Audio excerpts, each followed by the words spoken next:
Good morning, Springvale. It's Friday morning, Good Friday. You know, Good Friday is traditionally meant to be a day of mourning throughout the church. It's a day where we join with the disciples as they experience the profound loss of hope as Jesus is led to the cross. This Jesus, the one who was meant to be the culmination of thousands of years of promise of deliverance, who would free Israel and usher in the golden age, the kingdom of heaven here on earth, a second Exodus. This Jesus, the Messiah, the hope of redemption, the hope of salvation, is put on trial, mocked, beaten, and put to death.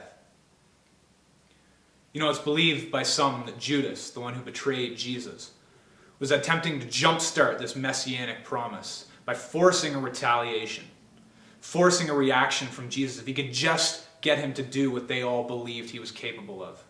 Maybe he could speed up the process if he made Jesus a political prisoner. You know, this might be why he goes through such a traumatic experience following Jesus' death when he realizes his plan has failed. Can you just imagine being one of Jesus' other followers, though? In the crowd, watching it all happen, the trial, the mocking, the crown of thorns, soldiers beating him, the walk to the place of execution. Hope fading with each step, like a candle slowly growing dim, until at the cross Jesus says, "It is finished," and the world goes dark. The cross represents many things to many people. It's a symbol of political oppression, a symbol of pain, it's a symbol of judgment. But for the early followers of Christ, the cross represents deep and profound loss. The loss of a friend that they had walked with for 3 years, sharing good and bad times. The loss of a teacher who called them out and gave their lives meaning.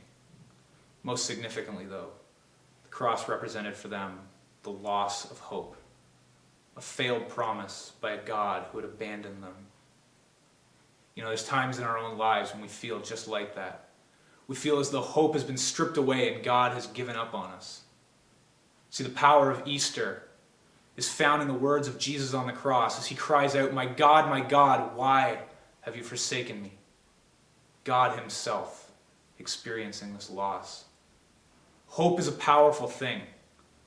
And for those disciples in those days, the loss of hope, it left them feeling empty, alone, and abandoned.